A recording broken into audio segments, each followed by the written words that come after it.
Hello, everyone. Thank you so much for joining us this fine Saturday evening to learn a little bit more about the world of game theory. I'm welcoming you all to Learning Circle's strategies, insights, and real world wins, where we're actually not only going to explore the concepts of game theory, but also apply them towards the end. So I'm quite excited about the spinner wheel activity that we have planned towards the end. But before that, let's see whether we can actually learn something about game theory that can help us in applying that and winning the game later. Um, so we're joined with two expert panelists today. Professor Sudipta, who's done extensive work on behavioral economics and development economics. His book has been absolutely a pleasure to read, which I've been going through since last year. He's actually been the faculty for strategic decisions and game theory at Horizons Achievers program last year as well. And students have had a stellar time learning from him. Along with him, we have the teaching fellow for the course, Pramit Chaudhary, who's also the teaching fellow last year, and he had an excellent time with the students, making them go through some of the games and coming up with the logics behind them. And I'm very excited to have them both join as panelists and tell us more about game theory. So over to you, Professor Sudipta.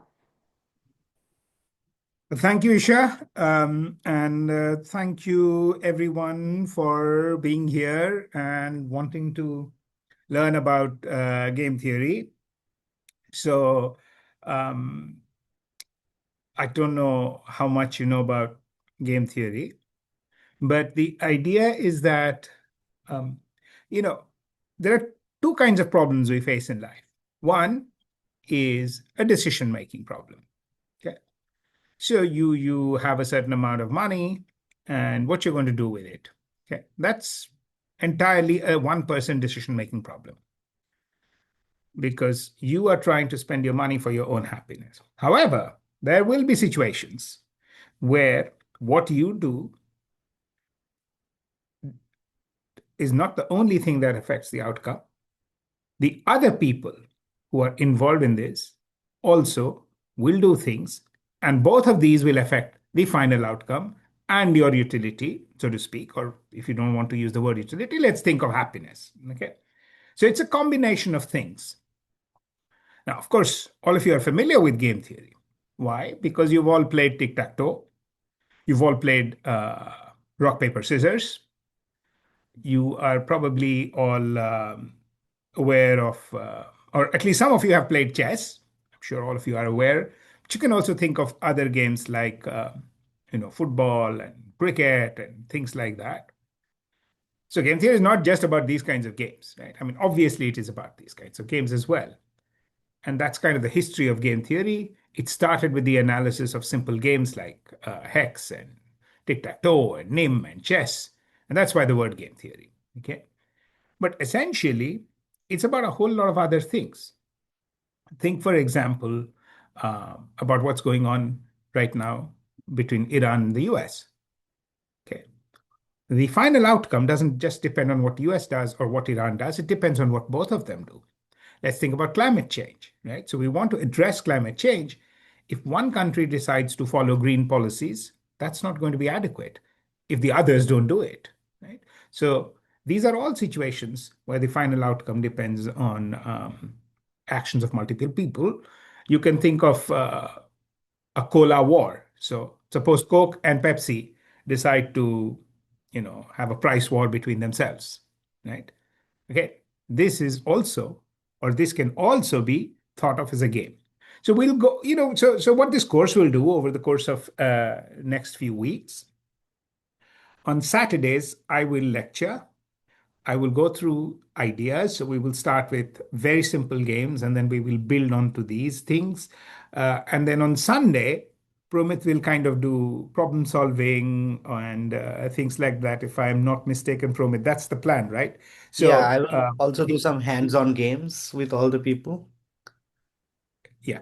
So you will get some actual experience. And, we will talk about how to think about different strategic situations. You will see that many situations can actually be modeled by a very simple game. So, in other words, they are all seemingly different situations, but in the end, they boil down to the same thing. For example, let's think about arms race. Let's think about so Cold War, arms race. If you want to think about buying beauty products or cosmetic products or colorism, or if you want, yeah, so or the environment. I'm going to argue that actually all of these can be analyzed by looking at the same game. Okay? So that's kind of what the intention will be to help you take situations, strip away all the fluff around it, reduce it to its basics, and then analyze, think about what you need to do. Okay, that's roughly the purpose of this course. And of course, as Promit said, we'll have hands-on stuff. We will have sort of also capstone project where you will be parts of groups, and then these groups will together, maybe 2 3 member groups. You will come up with a project where you will apply something either from a movie or from a real life situation or from fiction, and sort of write a simple game around it and present it to everyone if we have time. Otherwise, you'll just write reports. And I think last year we chose the 2 or 3 best projects. They were on LinkedIn. You can probably find the video somewhere, because we use Notebook LLM to create short versions of these as audio files that were then posted.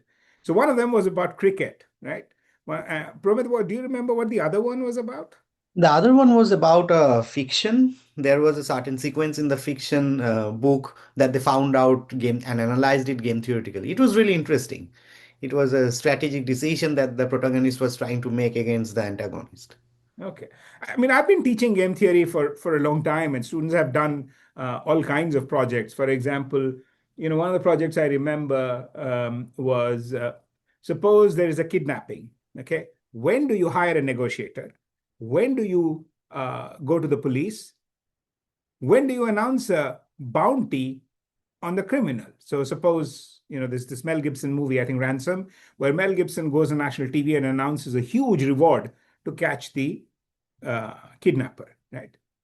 What are the situations when each of these three is the optimal thing to do?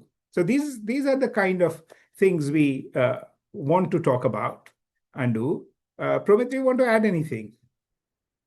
No, I think that perfectly sums up what we are going to do in the coming days. And yeah, I think my part would be going through all the problems that Sudipta will introduce and try to give you a flavor of what actually feels to play those games. And it was really fun last time when we did it. Actually, one of the students came back to me and said that their negotiation skills have increased and they were negotiating better with their siblings now. So that was really fun. So yes, I mean, Yeah, so that's you can think about negotiation skills.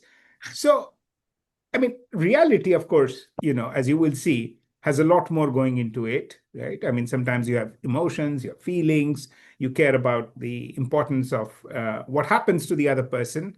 And we can also take these kinds of things into account. And so, when necessary, we will talk about these kinds of things.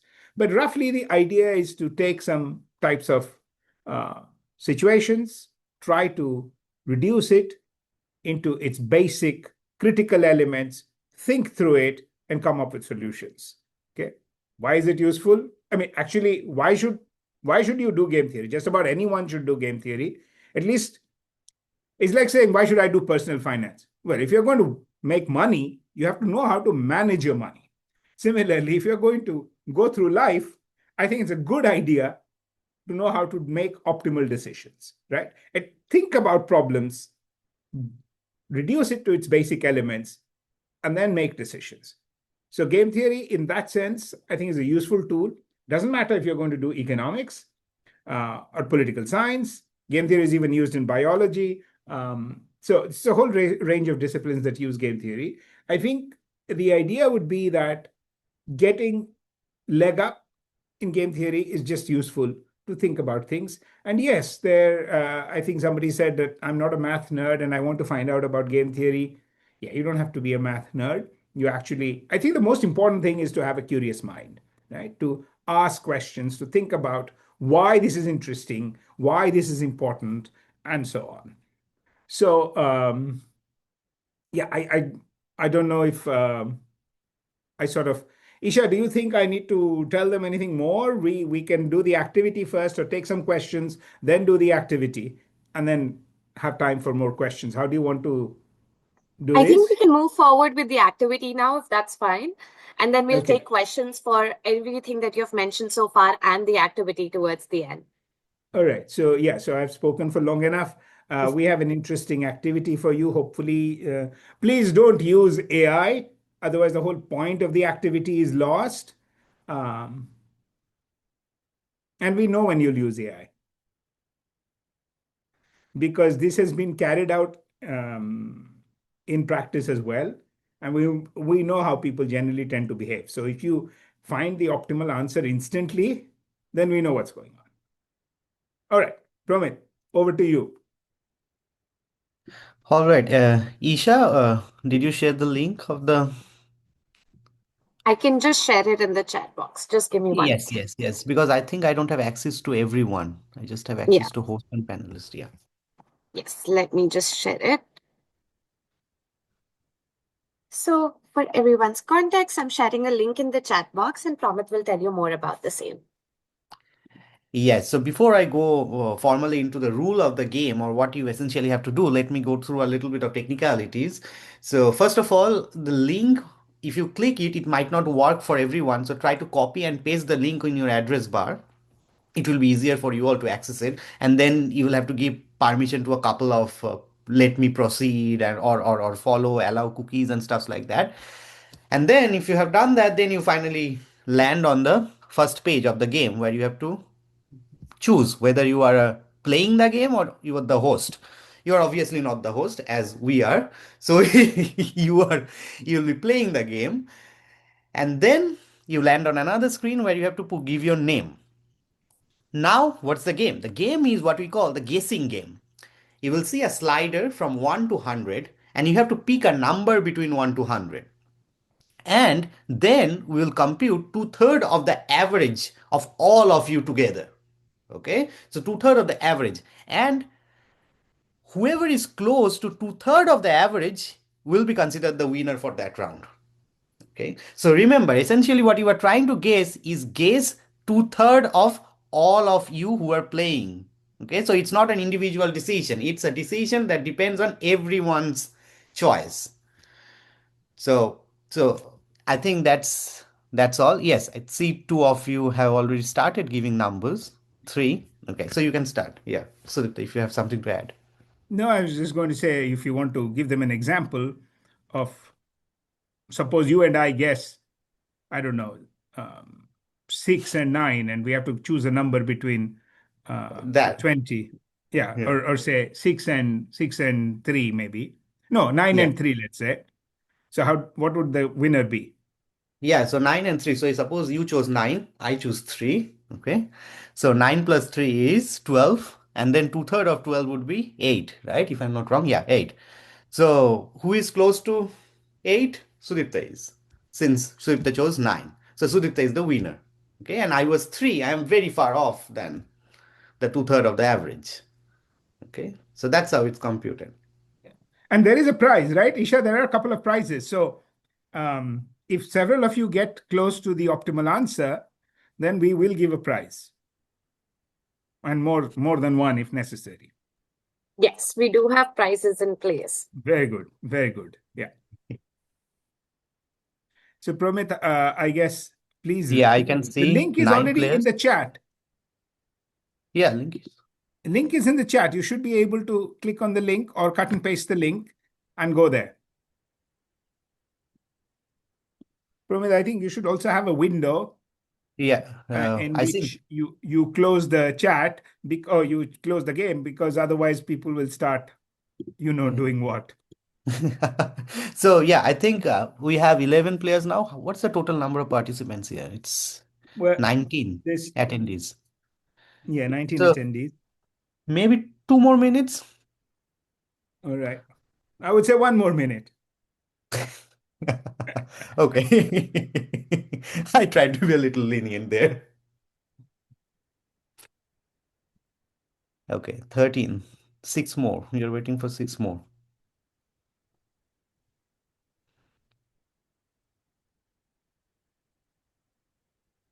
Okay. So, Isha, I realized that while this course is going on, I'm also doing a fair bit of traveling. So, the first lecture will be when I'm in Blacksburg. The second lecture will be when I'm in Wales. The third lecture will be when I'm in Budapest. And then the fourth lecture, I'll be back in Blacksburg. So I see you'll be from four different locations. No, Um, three. The first and the last will be Blacksburg, would be the same, home but base, yeah. home base. But then there will be Wales and Budapest in between. Then I think we'll have to discuss what suits your time zone the best because I think we've No, no, no. discussed. No, no, because if we go to Wales, it'll be already like 4 or 5 hours ahead of here, so that's not a Yeah, problem. So it'll be in the middle of the afternoon. Budapest will probably be also in the middle of the afternoon. middle of the I'm afternoon. guessing England and Budapest probably there's a 2 hour time difference. But if something changes, maybe I will let everyone know. Okay. I mean, All as right, of for now, sure. I am not planning to change anything. Okay, perfect. I Okay, mean, I there may think be flight issues. That's the only thing. But I'm not traveling on any of those days. So I am in a location on those days. So it should be fine. okay, All I right, think Promit, let's you got it close done? round. Yeah, I'm 17 players have submitted their bids, submitted their guesses. I will close round one, and the winner is Sweetie. Sweetie guessed 30. So the Not two-third of bad. the average was 29.84, and the closest is Sweetie. And then we have ranking. I think people can see on their screen what their ranking is. And do you want to do another round? Or Uh, it depends. Do we want to do, Isha, I don't know. Do we want to do another round or do we want Promit to explain what happened I or how the think we game can works? do another round, but before we get started with the other round, I did realize that the person who's used that name, Sweetie, is not present in the webinar. So someone needs to raise their hand and take ownership for that guess. Or they're using somebody else's email account, I guess, yeah. somebody Yeah. else's Zoom account. Otherwise, the prize will be lost in a black hole. Yeah. Yes. Well, Promit, you can get the prize for Okay. putting in the effort to design the Yeah, game. if no one is claiming I am Sweetie. So I can From see now on. Anya has raised her hand. So okay. can you Okay. just unmute and confirm to us? I am so sorry. I just wrote the name Sweetie. I was so hesitant that my answer would be wrong. You shouldn't be hesitant. Well done. Oh, Yeah. thank you. Zahan is raised his hand. Oh, wait. Zahan, what's going on? Wait, I raised my hand. Sorry, it doesn't say on my computer. I think All I right, tried. it's okay. Sometimes Oh, these glitches happen, doesn't matter. yeah, yeah. Virat is saying his entry is not ranked. Maybe, maybe, You submitted later. yeah, you missed the cutoff. All right. I'm not sure if we want to do another round, but let's do it.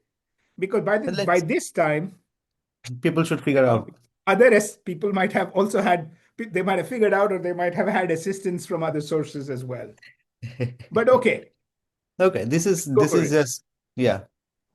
Aaron, Okay. you've raised your hand. Is this so that you can ask a question before we go for the other round? Yes, please. Oh, I okay, fine. Yeah. Round two has Will started, but we can have the question, I think. we reopen the same link or not? If you are there in that link, it will automatically take Automatically. you to round two. Thank you. Yeah, I had to figure these things out. Like when I was developing this thing, the first prompt was every time you refresh, you go back to round one. I So see.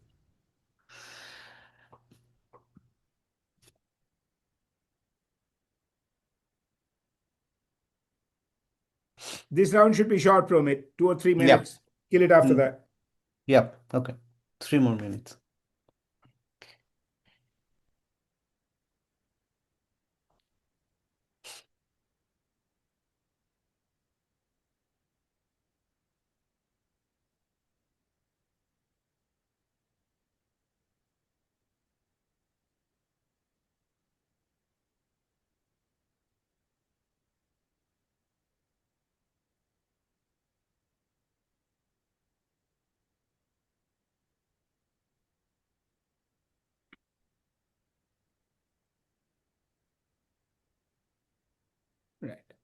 Yeah, I think Done? one more minute. One more minute. I'd be surprised if the number of optimal strategies does not increase this time. I mean, you know, people have had more time to think about it, so you should be able to do a better job of trying to come up with the optimal solution. All right. But this is kind of what I'm trying to stress. Game theory is not necessarily about, I mean, there is a lot of math. What you see behind me on the board is kind of something that does involve game theory, but this is not what we are talking about. We won't be doing anything like this. We will be talking about situations like this, why this is an important. I mean, once Promit explains what the game is about or how to solve this game, I will tell you why this is an interesting game. Okay. Okay, So I think I'm about to close it. Uh, Reveal results. Only 15 of them have submitted. that's okay. Okay, I'm closing it. All right. Okay, now we have a new winner. The name is Harsha. I want to win.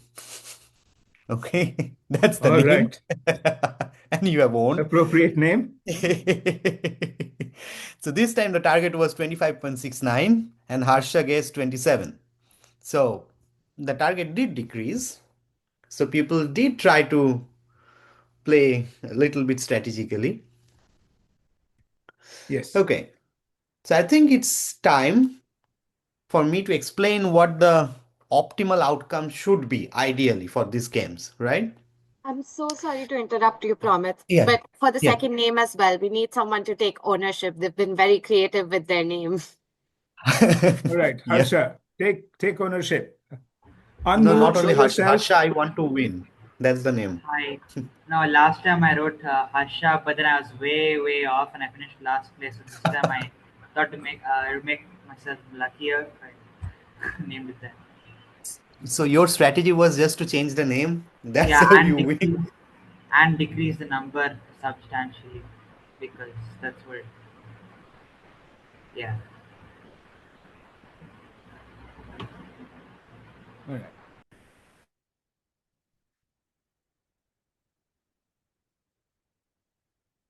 Yeah. Sorry, I was kicked out for some reason You're kicked out of what? from the meeting.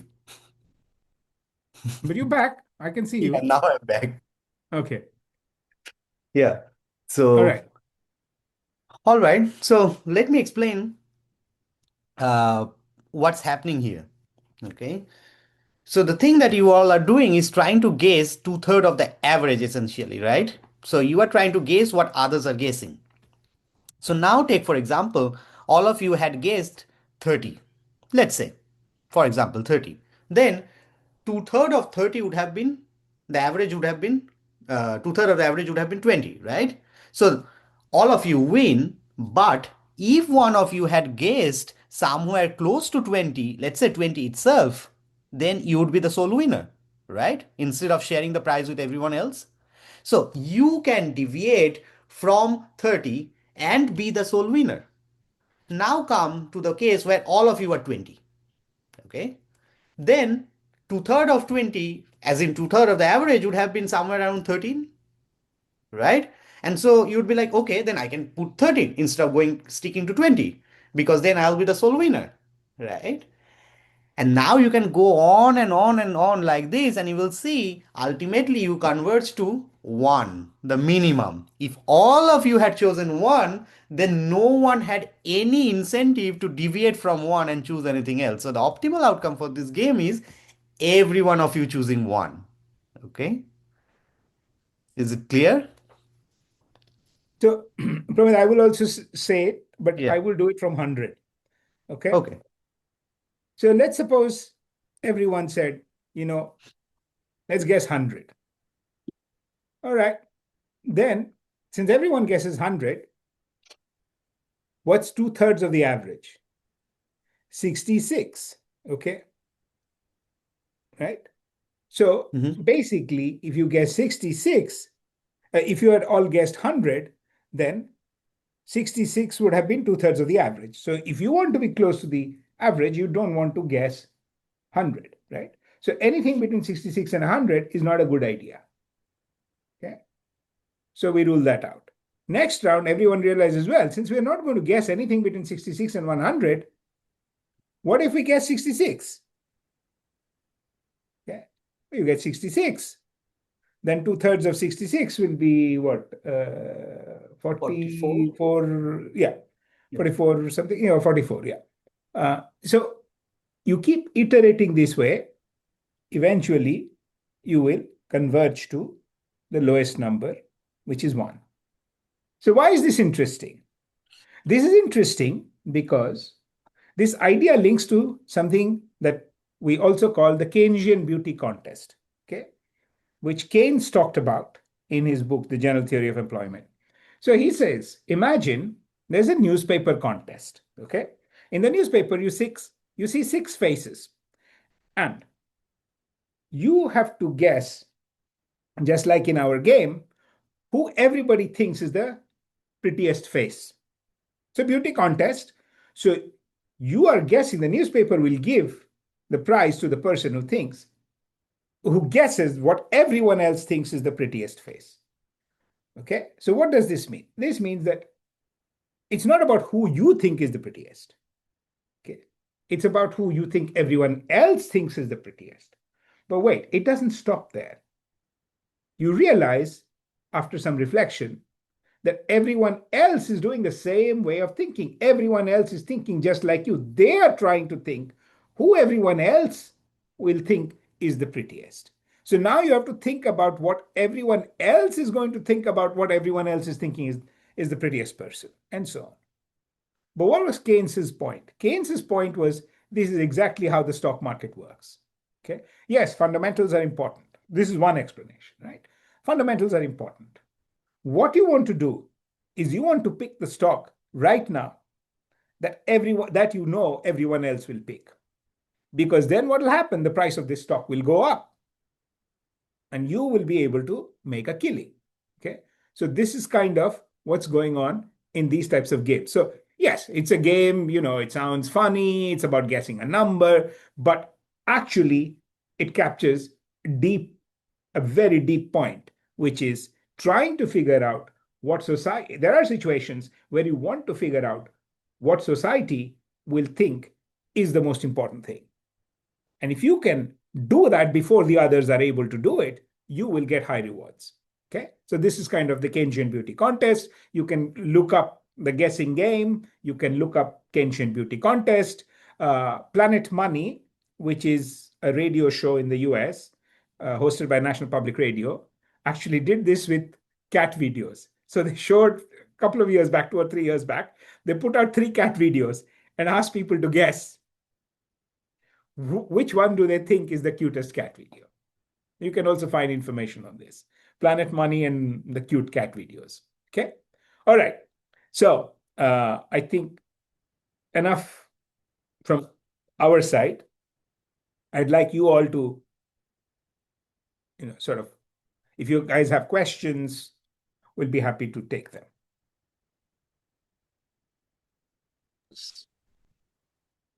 About game theory, about the course, about future careers. I mean, I've been an economist all my life. So I can I see studied we in have. Delhi. I studied in Delhi before I came to the US. I'm from Odisha, but I studied in Delhi and then I came to the US. And I've been here since 94. Promit, when did you get here? 2021. 2021, yeah. So a little bit after me. And Promit is doing his PhD with me and he should be finishing next year. So by the end of next summer, he should be Dr. Promit Chaudhary. Should be. I'm sure you will be. All right, go for it. I can see we have a couple of hands raised. So Kanishk, if you want to go first. Thank you so much, Isha, for allowing me to speak. First of all, greetings, sir. It's been a great pleasure in this session, especially the guessing game, the 2/3 of the average guessing game has been really a delight to play. I wanted to ask you one thing now. I had two things. Now, I joined this class in lieu of the summer program that's come. that's starting at Ashoka from at June, and I'm very interested in economics and macroeconomics in general. I wanted to ask you how game theory applies to macroeconomics because that's my interest of study. I know it's quite a vague question as such, but if you could just give me a glimpse of it, that would be much appreciated. That's it. All right. So I will sort of try to, I mean, I will not go into details in this because the details require, I mean, for this course, it's way above this course, but I'll help you think about it. Okay. So think about politics, first of all. Okay. Okay, sir. We can easily see political parties, how they play. So you can think about parties being in a game. What we would do is we would locate these parties on a spectrum, on a line between 0 to 1. These lines this line possibly captures ideology. You have different parties. Voters are located on this line everywhere, and parties are Yes. trying to gain the largest share. But this is actually micro, not macro. Okay. But there's a whole range of problems called coordination problems. Okay. Think Okay. about the following idea. Majority of the country drives on the right hand side. Okay. But some countries, Yes. usually those were part of the former British Empire, they drive on the left. Okay. Sure. Now, suppose there was no policy to coordinate this. We didn't have a law. Okay. What would happen? Then we would have chaos on the roads because some people would drive on the left, some people would drive on the right, and Okay. it would be general chaos. So when the government is thinking of introducing policy, there are many instances where we need policy coordination. Okay. Sure. Yeah, continue. So this is one example. Think about another example. Suppose there is a bank that's making bad loans. I don't know what was the bank few years ago, Axis Bank or something, or say something like Kingfisher Airlines, right? Okay. The question is, when something like this happens, do you bail them out? Now, Should you? th- What happens if you bail them out? The minute you bail out Kingfisher Airlines, every clone of Kingfisher Airlines is going to say, I'm just going to do what I want. In the end, the government will bail me out.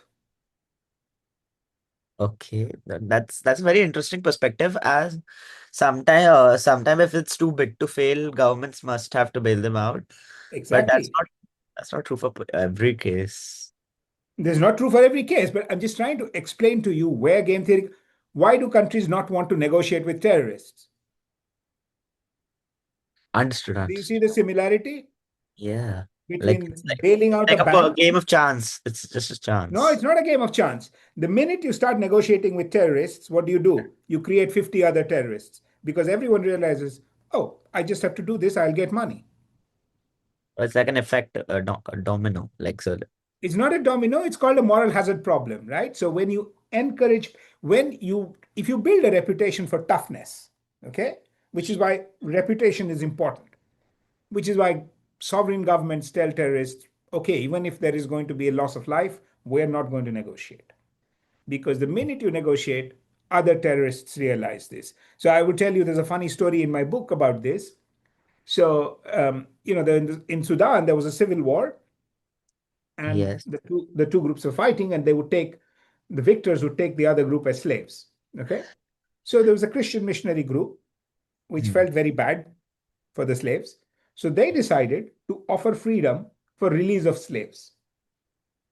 Now, there's anecdotal evidence that suggests that people would voluntarily go into slavery, have this charity, pay for the slavery, buy them out, and share the money.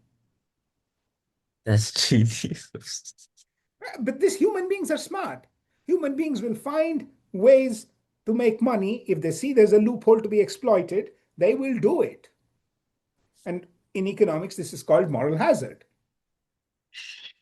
I, Okay. I'll keep, So uh, these are all linked issues. So the example I just gave you, bailing out terrorists, bailing out banks, negotiating with terrorists, bailing out banks, these are all linked problems.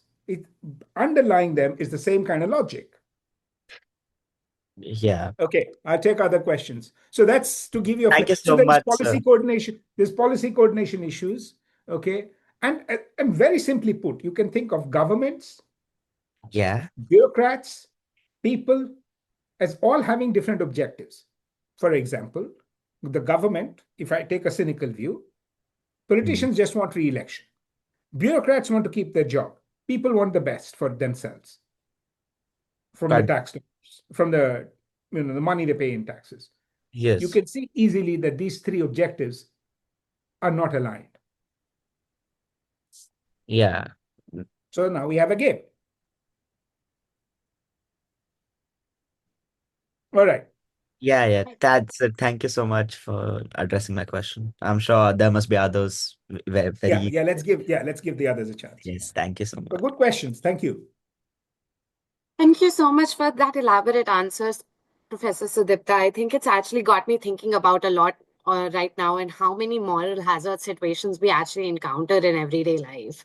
But with that, we move on to the next question. Arun, you've had your hand raised. The mic goes all over to you.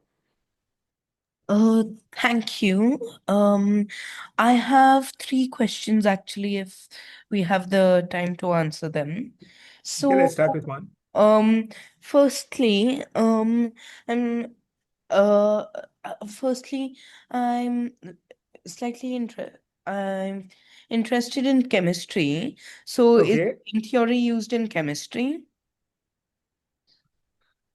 Um, I have to, okay, I will just be honest. I know it's used in biology. As far as I know, it has not been used. I mean, I can't off the top of my head tell you, Promit, this is your time to step into AI and see game theory and chemistry and see if you can come up with something. I don't know of game theory being used in chemistry. Chemists may use game theory, but the discipline itself, I'm not sure. Thank you. And I But have, that's some homework for you to do. yes. And and if you get the answer, you should share it with Isha. So next time somebody asks me this question, I have an answer. Yes, sir. Certainly I will do that. I look Um, Cool. forward to your email, Arun. All right, um, next then. Yeah, so then let's ask another question because this was a nowhere question. Yeah, I didn't give you an answer. and also I'm making a new game. I haven't exactly outlined it fully yet. I'm trying to, slightly similar to chess. Can I use game theory to figure out optimal ways to play that? Depends on the game, right? So for many like say take chess. We know that chess is an optimal solution. That is a part of that actually goes back to something in the 1920s. It's called Zermelo's theorem of chess. But we don't know the solution. Oh, Okay. okay. We don't know the optimal strategy. So there are plenty of games where we know the optimal strategy, and there are plenty of games where we don't know the optimal strategy. We know that there is an optimal strategy, but knowing what is the best thing to do is not necessarily knowing what it is. So you may know that there is an optimal way to play this game, but you may not know what the strategy itself is. Uh, so there's no optimal way to play games like chess. There is no. That's why we have games between humans and computers, right? So of late, computers have been beating human beings because the number of possibilities it just explodes. Uh, Okay, so these chess chess expert computers, the way they play or the way they learn is they are fed, the best games in chess. But even those computers, which can do zillions of computations, even they haven't figured out the optimal strategy. oh, Possibly someday we will have it, but So, we sorry don't to know it. interrupt. Sorry to interrupt. But like for chess, we have actually figured it out for up to 7 to 8, when there are only like seven pieces or lesser on the board in end game. That's Yeah, the only little exactly. part that we figured out. That otherwise you can't really solve. Like Yeah, because then it's a the combinatorial problem. yeah, because like if you delve into permutation and combinations of it, it's there are more combinations than the number of observable stars in the entire universe of sorts. Yes, It's yes. like that. Exactly. Yeah. Exactly. Thank you for chiming in. So, in fact, when we do these kinds of uh, games where you have sequential move, right? So you can think about games where you move simultaneously or you play at the same time, rock, paper, scissors, or you can think about games like tic tac toe, which is a very simple game. Think about it. Forget chess. Think about tic-tac-toe. Just to write down, I mean, if you want to challenge yourself, go try to write down the set of combinatorial outcomes that are possible from a simple game from tic-tac-toe. Like you move first, there are 9 squares, you choose one move. The next person moves. Then your move again. Look at the combinatorial possibilities there. Okay, then you'll realize what can happen with chess. Thank you. All right.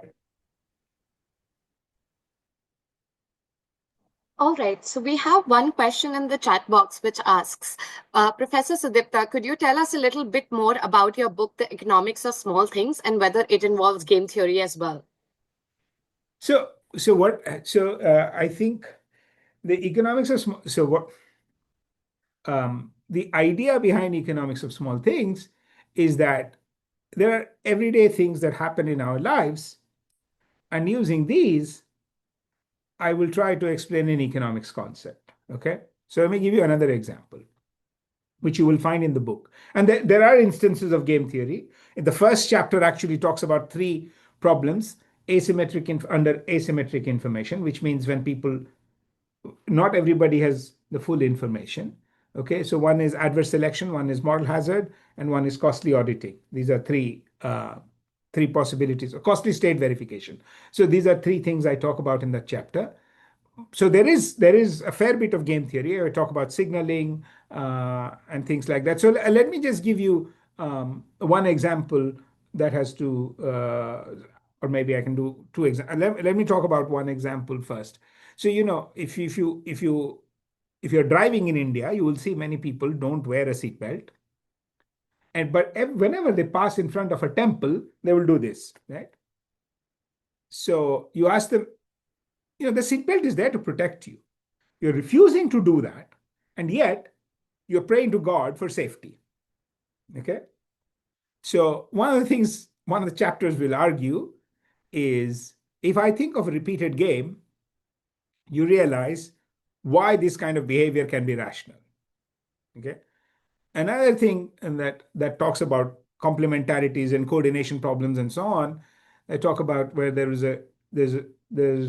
shoe stores in Sweden which display left shoes, okay, designer shoes, and the cops were very puzzled because they were finding that thieves were breaking in and stealing the display shoes.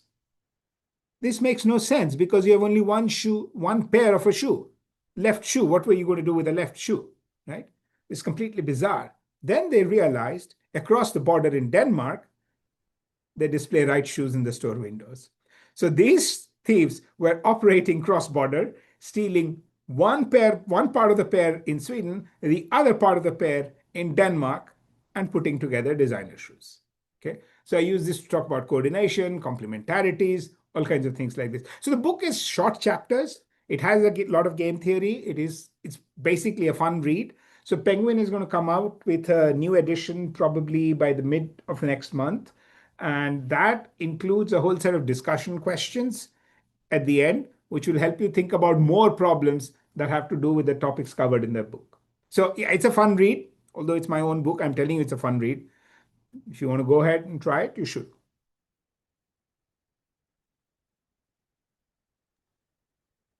And we have Aparna with her hand raised. So if you want to just ask your question now. Hi, sir. Good evening. My question was basically if you see in a courtroom there are two sides, they're hiding evidence, they're bluffing, they're deciding when to settle.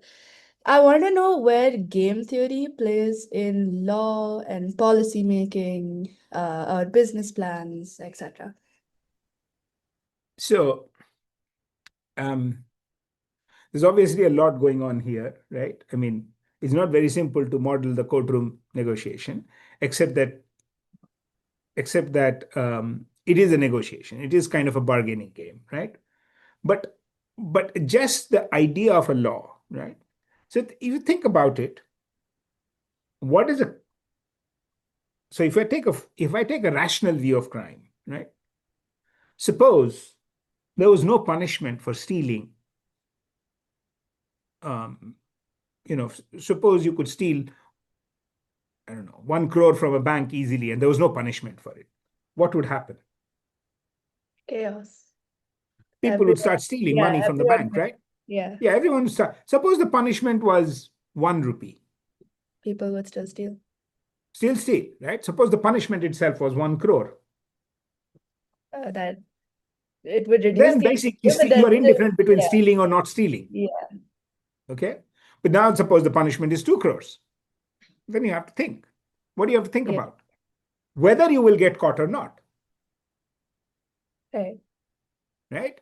So once you think about what is going on here, basically, if you think about criminal activity, what the criminal is thinking is about the expected payoff they will get, which is the probability of detection times the money they will make, right? Sorry, what the money they will make minus the probability of detection and the punishment. If the money you will make exceeds, that's when you do crime, right? Now, if you think of law enforcement, then you have to think from the legal side, which one should you push up? Should you increase the probability of detection or should you Yeah, increase the punishment? Which one is easier to do? Which one has a bigger deterrent effect? the punishment. I don't know. I mean, that's what you believe. Some other people might worry about the probability of detection, right? Right, So, but let me finish. Why? Suppose you are a very risk-averse person, and I'm a very risk-loving person. That I don't care about the probability of detection. You will care about the probability of detection. Okay? So, okay, yes, just the writing of law, designing law enforcement policies, all of this matters. Think about juries, right? So if you have seen the movie Ek Ruka Hua Faisla, or if you have seen the movie 12 Angry Men, what happens there? There's a group of people who have to decide. I mean, this whole business of jury tampering, this whole business of jury selection. Why is it important? Because these people are going to influence and persuade each other to make a decision. okay, Right. So it's very important that you select the right kind of people, the people who will be in your favor. okay. Okay. Thank So you. yes, there's a huge area called law and economics, Mhm. and there's a lot of application on game theory there. Okay, and if time permits and if people don't mind, I have a follow-up question that's not quite related. But I had I'm just going into 11th grade. So I was debating between taking commerce and science, and I was leaning more towards commerce. So I wanted to know more about the possibilities of careers in economics. And as you just said, law in economics, right? Because law is my primary focus right now. All right. So one thing I want you to be aware of is that most of the good universities or colleges will want 12th 12th class math as well if you want to get into econ. Okay. Even if you do the commerce track. So as an economist, so first let me say something different. An economist is different from, let's say, an accountant or a doctor or something. Okay. Why? Because economics is not actually giving you a skill like an accounting skill. Okay. It's about critical thinking, about a way of life. So as an accountant, you can stop thinking once you go home about your accounting principles, by and large. As an economist, the tools you apply to everything. So any problem that you're given, you can apply, as long as it's about human behavior. We're going to find out if it affects the behavior of molecules. But as long as it's about human behavior, we can look at this problem within our own family, with our siblings, with our spouses, whatever you have, with your boyfriend, girlfriend, whatever. You can apply the principles per se, which also means that as technology evolves, you can still keep learning and adapting to it because you have the core skill about critical thinking about human behavior. Now, for law and economics, so if you go to the top schools in the US, if you go to Harvard, UPenn, Brown, places like that, one of the leading majors is economics. And the reason people do economics is basically, if you want a career in law, economics gives you the critical thinking that you need. If you want to do an MBA, then there is economics. Then, of course, there's the stock market, then business analysts. All these kinds of options are, and an economist joining the government, joining the private sector. You have a wide range of options. Okay, but for law, it's supposed to be a very good basic degree. Right. Okay, thank you. I'd done some of this research on my own, but the insight that you gave that an economist never stops thinking was very interesting. Thank you so much. Have a good evening. Thank you so much, Professor Sudipta. I'm going to just ask around if we have any last questions. I know Aran had raised his hand earlier so that he could fit in his last question as well. But before that, if there's anyone else who wants to ask anything, please feel free to put that in the chat box or in the Q&A section. We have Virat who has raised his hand. Or is that, I think there's a glitch. I'm not able to see this person's name right, but please do unmute yourself. Hi, my name is Sinovi. Um, I have a question about what you, sir, were talking about to another student earlier. So, you were talking about 8 chess pieces and how a there is an optimal strategy there, but you had stated a reason for why, or he had actually stated a reason for why, um, like you cannot calculate it for any more. And I'd like you to explain that, or him, I don't mind. So I'm going to explain it only very briefly, okay? Because to explain this, you actually need to understand repeated games and sequential move games and so on. But think about, just take 8 pieces. What 8 pieces do? The typical board has how many pieces? 16 plus 32. 16 plus 16, 32. With 8 pieces, what happens is the number of possible moves Decrease. reduces significantly. Okay. Yeah. And so once the number of moves reduces significantly, we're able to solve it. Not the human brain necessarily, because the human brain doesn't know, but the optimal strategy that we have has been mapped out by computers. Okay. So suppose you take one of those pieces, plot out all their possible moves. Then you plot out the opponent's possible moves going from there, all possible moves of the opponent. Okay. And then from those moves, you then map out all your possible moves. Do you see how this tree is growing? Mm-hmm. Okay. So think that you started with a knight. Knight has a limited number of moves, as opposed to, let's say, you had a queen or a bishop. Okay. Remember, every spot that the bishop can land in is a unique move. Mm. So think about the number of moves the first player has. And then for each of those moves, the second player has to move again. So now think what happens if you just add one more piece. Okay. A lot. So there is initial board position, which is also variable. 8 pieces doesn't mean that the board position is not variable. So yeah, if Virat, I think you were talking about that. If you know or if you can quickly put in the chat either a news piece or or some kind of information about where people can easily read and understand this, it's probably a good idea. All right. Anybody else?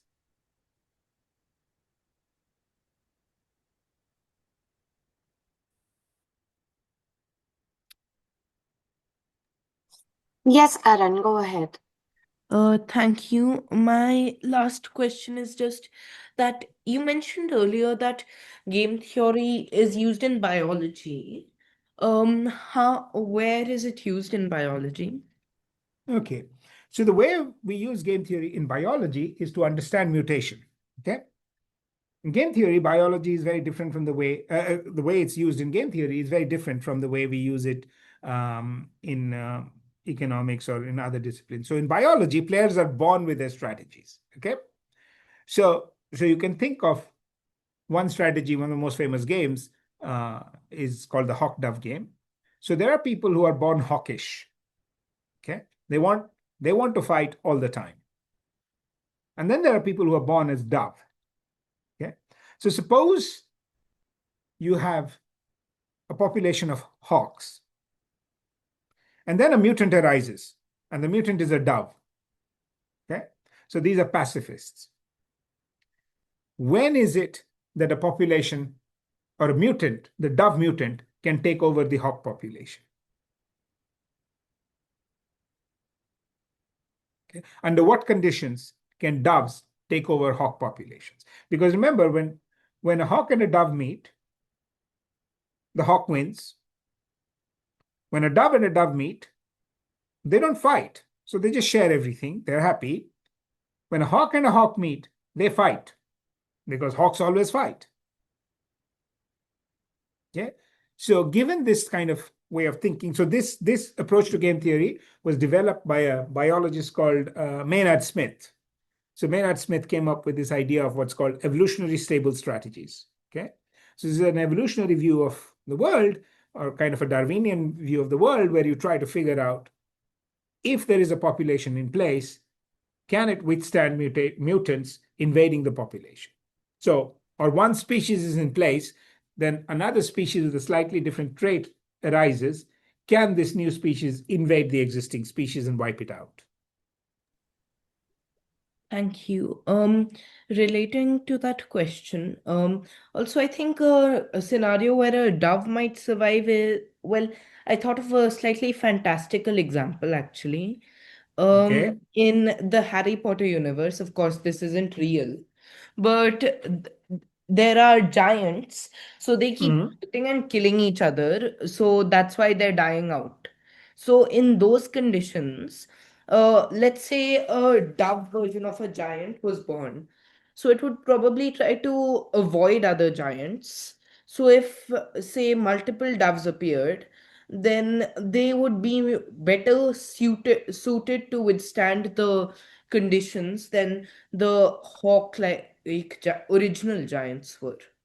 So, Yeah, yeah. So obviously, I mean, I just gave you the stripped down version, but the story progresses similar to those lines. What happens is so at time period T, we look at what happened and whether if the hawk payoff is more, then in the next period, the hawk is able to reproduce more. So there are more hawks.